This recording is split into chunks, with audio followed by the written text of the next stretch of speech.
¿Cómo están, amigos? ¿Cómo están, hermanos?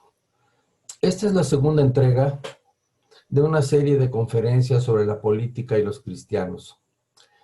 Es importante recordar la historia del cristianismo en este respecto. Hay una historia, desde luego, muy larga, muy importante, que empieza en la antigüedad, sobre todo en el siglo V. En ese siglo, a principios de ese siglo, tuvo lugar un acontecimiento muy importante, que fue la toma de Roma por los godos, encabezados por Alarico. Los godos tomaron Roma en 410 y la saquearon, si bien respetando los lugares, los templos cristianos, respetando a las mujeres bastante también, respetando también las obras de arte, porque además ellos eran cristianos, los godos eran cristianos, si bien de una convicción que se consideraría herética, que era el arrianismo. El arrianismo lo que sostenía es que Cristo Jesús no era Dios, sino que era la primera creación de Dios, la primera criatura eh, eh, creada por Dios. Bien, las personas, el pueblo en general, pero los cristianos en particular, se sintieron muy apesadumbrados por este acontecimiento, porque fue una hecatombe. La gran Roma, la poderosísima Roma, la Roma imperial había caído y ya no tenía el poder que solía tener anteriormente, mediante el cual pues era prácticamente intocable. Todos sus enemigos siempre habían caído derrotados frente al ejército romano, frente al poderío de sus generales y sus tácticas, sus estrategias. Pero esta era la primera vez que los bárbaros, los extraños, los extranjeros entraban a la ciudad y se apoderaban de ella. Se empezó entonces a decir que la culpa por el debilitamiento del Imperio Romano la tenían los cristianos, que la religión cristiana había debilitado al imperio al haber terminado el culto pagano, el culto a los dioses del panteón romano, y haberlo sustituido por otra nueva religión. Y que esta nueva religión era la causa precisamente del debilitamiento del Imperio Romano. Bueno, Agustín de Hipona, que era pues ciudadano del Imperio Romano, estaba en el norte de África, se propuso dar una respuesta a estas críticas, a las críticas que se estaban haciendo a la religión cristiana, y fue con esa finalidad que escribió lo que podría considerarse el primer gran texto o la primera gran reflexión filosófica acerca de la política.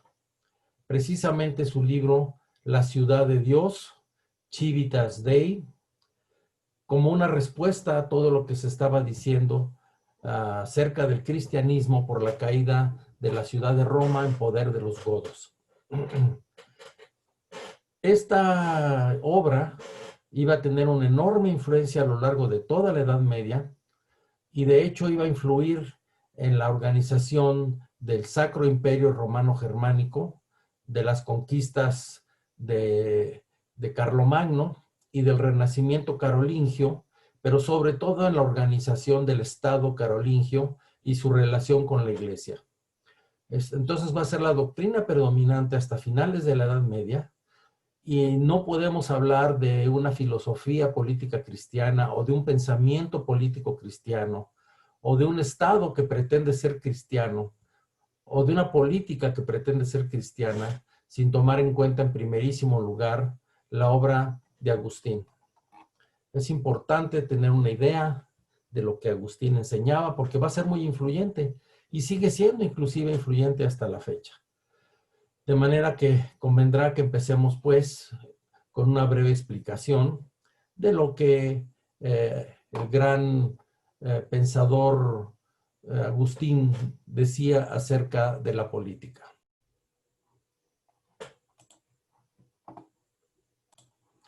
En la ciudad de Dios, Agustín distinguió la ciudad de Jerusalén de la ciudad de Babilonia y tendió a identificar la primera con la Iglesia de Occidente y la segunda con los estados paganos.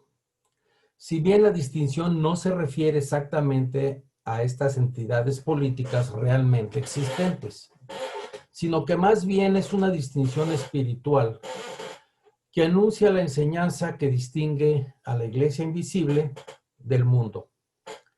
Agustín pensaba que la primera, la Iglesia invisible, o sus ciudadanos, o sus súbditos, se distinguían por el amor a Dios y la sumisión a su ley, mientras que la segunda lo hacía por el amor a sí mismo, el placer, el mundo, el gusto por el mundo.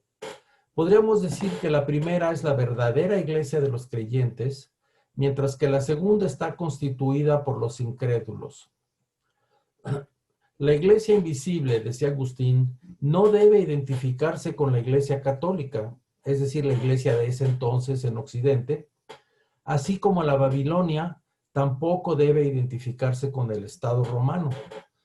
Decía el obispo de Hipona: ahora vemos a un ciudadano de Jerusalén, un ciudadano del reino del cielo, desempeñando algún cargo en la tierra, como funcionario del Estado, como por ejemplo, vistiendo la púrpura, se refiere a los prelados eclesiásticos, sirviendo como magistrado, como edil, como procónsul, como emperador inclusive, dirigiendo la república terrenal, pero tiene su corazón más arriba si es cristiano, si es de los fieles. No desesperemos, decía pues, de los ciudadanos del reino celeste cuando les veamos comprometidos en los asuntos de Babilonia. Es decir, para Agustín es correcto que el cristiano se involucre en la función pública, en el gobierno, en la vida política, haciendo algo terrenal en una república terrenal, ni tampoco nos congratulemos, sin más, por todos los hombres a los que les vemos comprometidos en asuntos celestiales, porque incluso los hijos de la pestilencia se sientan a veces en la silla de Moisés. Es decir, ni todos los buenos están en la iglesia, ni todos los malos están en el gobierno del Estado. Entonces no coincide, para el pensamiento de Agustín, no coincide definitivamente la ciudad celestial, la Civitas Dei, no coincide con la iglesia visible, la institución eclesiástica, y tampoco el Estado realmente existente, en este caso Roma, no coincide con Babilonia. Claro que hay peores ejemplos. Obviamente los imperios antiguos, el mismo imperio babilonio, que es el de donde toma su designación, pues eran imperios paganos, los caldeos, el mismo Egipto, ¿verdad? Es más, la Biblia remite a Egipto como un lugar en el que no se debe confiar, ¿no? Un lugar mundano. Pero no coinciden en el pensamiento de Agustín las dos cosas, ¿sí? No deben confundirse la ciudad de Dios con la iglesia y no debe confundirse la ciudad terrenal con los estados actualmente existentes. Está entremezclado. Pero dice Agustín, vendrá un tiempo de cosecha en el que serán separados unos de otros con el mayor cuidado. Agustín creía que el Estado era necesario solo por causa del pecado para reprimir a aquellos que no estaban dispuestos a respetar las ordenanzas divinas. Su filosofía del derecho va a ser muy importante a lo largo de la historia. Agustín distinguía tres tipos de leyes: la lex eterna, la ley eterna, que era el orden ordenador u ordo ordinans; la lex naturalis, que es el orden ordenado u ordo ordinata; y la lex temporalis, que es nada menos que el derecho positivo.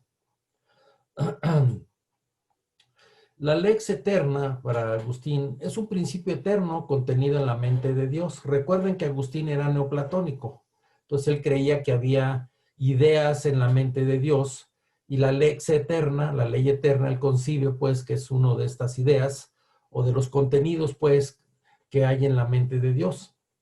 Es el plan conforme al cual Dios ordena y dirige todo el universo, desde lo más bajo hasta lo más alto, y de aquí nuevamente a lo más bajo, Se remite pues a los decretos y ordenanzas de Dios. Es eterna e inmutable como Dios mismo, sujeta tanto a la naturaleza irracional como a la racional del hombre, y solo el hombre puede captarla, pues encuentra su resplandor en el interior de su conciencia, como dice Romanos 2, del 12 al 15. La, la, la lex eterna, solo se puede obtener indirectamente del orden de la creación a través de su análisis. El análisis revela que Dios ordenó todas las cosas hacia determinados fines. Y aquí aparece obviamente la idea muy helenística, muy griega de la entelequia, ¿no? De que cada tipo de ente tiene su propia finalidad, su propio telos, creando un orden jerárquico que lo abraza todo. Entonces aquí desde luego aparece en el pensamiento cristiano la idea de un orden jerárquico de seres. En la cúspide están los seres humanos, los cuales están dirigidos hacia Dios, y en eso son iguales entre sí, a pesar de las diferencias sociales que pueda haber entre ellos. Y esto va a ser muy importante, desde luego, en la ley de las Indias, particularmente en la organización de los virreinatos de América, de los virreinatos españoles de América. La ley natural, en cambio, es una grabación de la ley eterna en la conciencia de los hombres. Esto es una nueva alusión a Romanos 2, del 12 al 15. A pesar del pecado, esta ley no puede ser borrada enteramente de la conciencia de los hombres, al menos quedarán sus contornos. Esto no lo aceptan los anabaptistas, por ejemplo, los menonitas, los amish, no aceptan esta idea. Ellos piensan que ha quedado prácticamente borrada la ley de la conciencia de los hombres y que solamente aquellos nacidos de nuevo que conocen la escritura pueden darse una idea de cuál es la ley divina. Y la ley natural, vamos, ya la ley natural está borrada, pues. Pero Agustín decía que a pesar de la caída por el pecado original, permanece la ley natural, al menos sus contornos en la conciencia de los hombres. Y su norma fundamental es la regla de oro. Nunca debe hacerse a otro lo que uno no quiere que le hagan a sí mismo, ni tampoco debe exigirse de otro lo que uno mismo no está dispuesto a hacer. Finalmente, la lex temporalis, la ley temporal, es el derecho positivo. Son normas pergeñadas y promulgadas por los humanos. Con fundamento en la lex eterna, debe determinar lo que en cierta época debe quedar ordenado y prohibido. Es jurídicamente obligatoria solo en tanto puede apoyarse en la ley divina. Esto va a ser un tema recurrente en los pensadores políticos cristianos, y va en contra de la soberanía popular, del concepto de soberanía popular, como la entiende el humanismo. Porque la soberanía popular, como la van a entender los pensadores cristianos de los siglos XVI y en adelante, está limitada, está sometida a la ley divina. Entonces ahí hay una muy seria diferencia con respecto a la concepción de la soberanía popular de Juan Jacobo Rousseau. Es muy diferente de la cristiana. Por su carácter mutable, debido a su variabilidad según el tiempo y los lugares, el proceso social de su formulación es llamado el momento dinámico del derecho. Es decir, la ley temporal, la ley positiva, debe estarse continuamente renovando, continuamente revisando, teniendo presente los preceptos divinos, pero también las condiciones sociales cambiantes. Entonces, esto es una concepción muy importante que van a tomar los reformadores posteriormente, en el siglo XVI y en adelante, considerando que la ley divina no se tiene que interpretar para poder ser aplicable concretamente a una situación histórica determinada. Obviamente esto va en contra de los reconstruccionistas, como Rushdoony y esa escuela, que pretenden aplicar, convertir a la ley moral, mejor dicho, a la ley levítica, pues, convertirla en derecho positivo sin mayores consideraciones. Eso no lo hubiera aceptado Agustín y tampoco lo van a aceptar los reformadores, particularmente en el catecismo, en la Confesión de Fe de Westminster, capítulo 19, se ve con claridad que tiene que haber una distinción entre la norma supraarbitraria divina y el derecho positivo. Y el trabajo del legislador humano en el Estado, en el gobierno o en cualquier institución para el caso, pues es interpretar la ley divina y darle una forma positiva, precisamente. Así que vean ustedes el impacto tan grande que va a tener el pensamiento jurídico de Agustín a lo largo de la historia. Bien. Pues esta es una obra entonces que va a tener mucha influencia a lo largo de la Edad Media, particularmente en siglos posteriores. Roma cae finalmente como imperio ya muy decadente en el 476, es el fin del Imperio Romano. Entonces los godos, prácticamente fueron los godos los que se asentaron en los territorios que eran romanos y crearon pequeños principados o pequeñas organizaciones políticas y militares que fueron llamados feudos. Es el comienzo del feudalismo, precisamente. Entonces, a lo largo y ancho de Europa se va a dar, va a surgir una multitud enorme de pequeños reinos o principados que van a ser los feudos, con su correspondiente señor feudal. Casi todos eran arrianos. Entonces va a predominar el arrianismo durante varios siglos, hasta que los francos y los reyes merovingios empiezan a promover el trinitarismo, que era la concepción católica romana, desde luego, la concepción trinitaria, y con bueno, obviamente el catecismo de Atanasio ya se conocía. Entonces eso empieza a tener mucha difusión, sobre todo en los reinos francos, y bueno, como vamos a ver, sobre todo va a tener mucho impacto en el Imperio Carolingio, ¿no? En el Imperio de Carlomagno. Ya en el siglo VIII, los reyes francos, particularmente Pipino el Breve, fortalecieron el poder de la Iglesia de Roma notablemente, y eventualmente Pipino el Breve fallece por ahí en el año precisamente de 771, en el año de 771, fallece Pipino el Breve, dejando en su lugar a Carlomán, quien iba a ser conocido posteriormente como Carlomagno. Carlomagno tenía un fuerte compromiso con el papado de defender los estados pontificios o los territorios pontificios y de hacer avanzar la concepción católica romana del cristianismo a lo largo y ancho de Europa. Fue un gran militar, ciertamente un gran guerrero, que bueno, eventualmente es coronado el día de Navidad del año 800 precisamente, hacia el final del siglo IX, del siglo VIII, perdón, hacia el final del siglo VIII, y ya entrando en el siglo, prácticamente entrando el siglo IX, noveno, es coronado el día de la Navidad, y de esa manera parecía que se reconstruía de alguna manera el antiguo imperio romano. Entonces Carlomagno fue un gran guerrero, un gran conquistador, que se metió,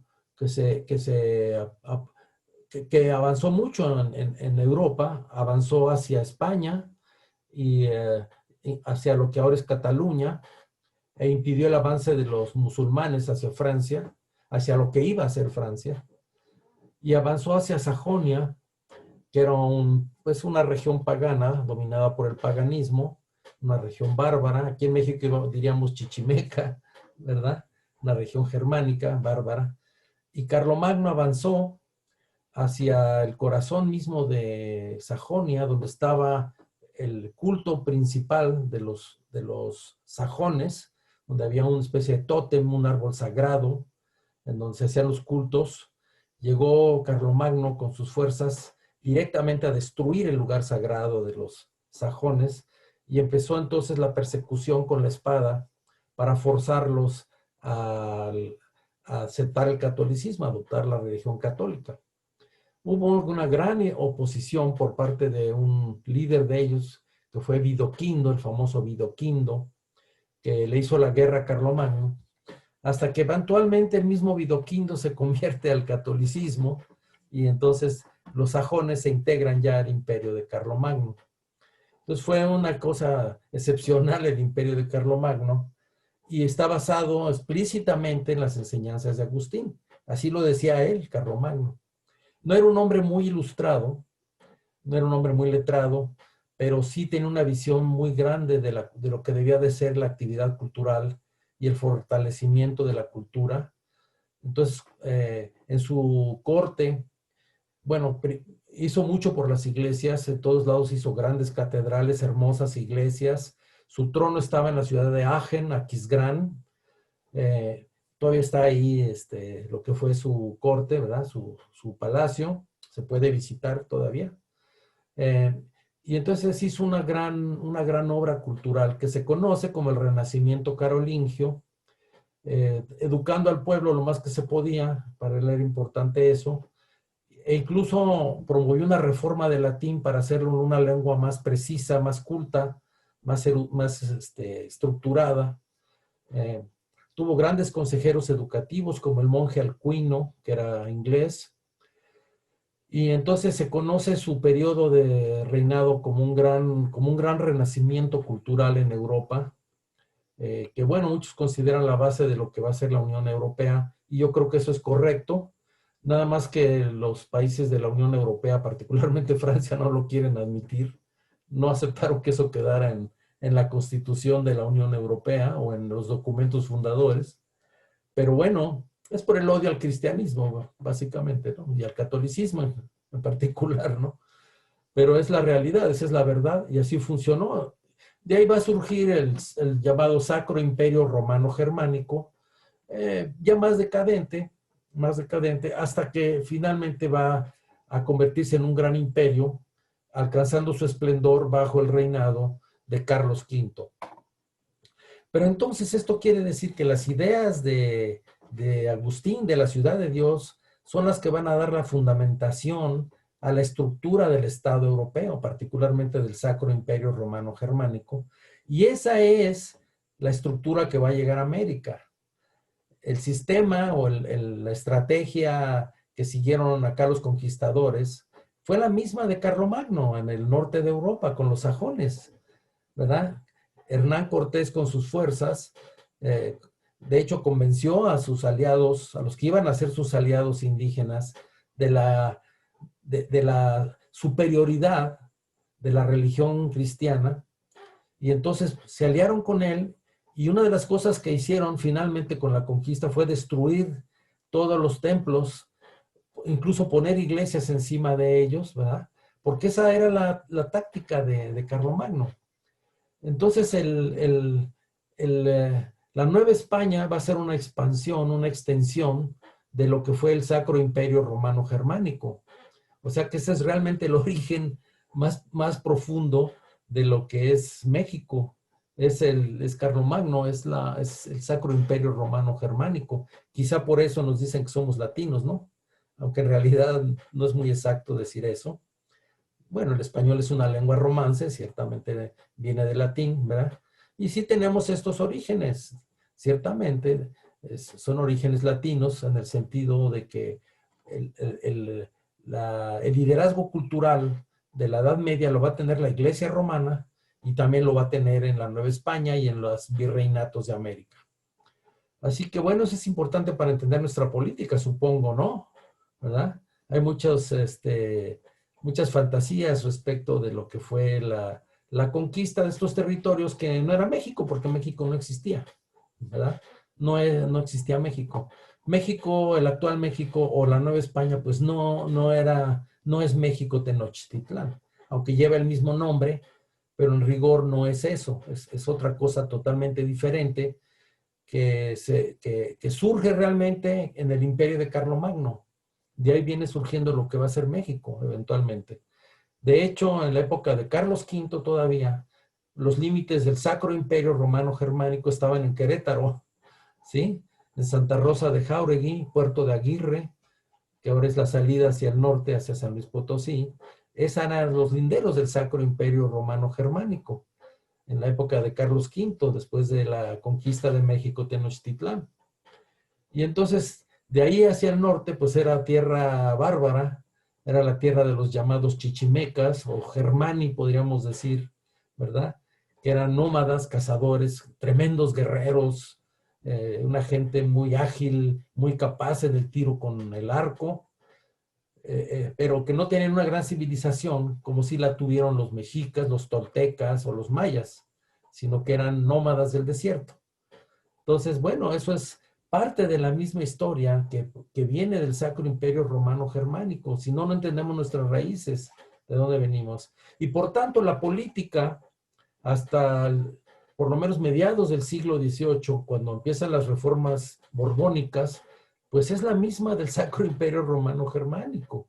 Y finalmente, lo que los llamados conservadores del siglo XIX en México van a estar defendiendo, pues es esa visión que viene de San Agustín, de la Civitas Dei, de la ciudad de Dios, ¿verdad? Y entonces esto nos va ubicando qué va a pasar en el siglo XVIII, ¿verdad?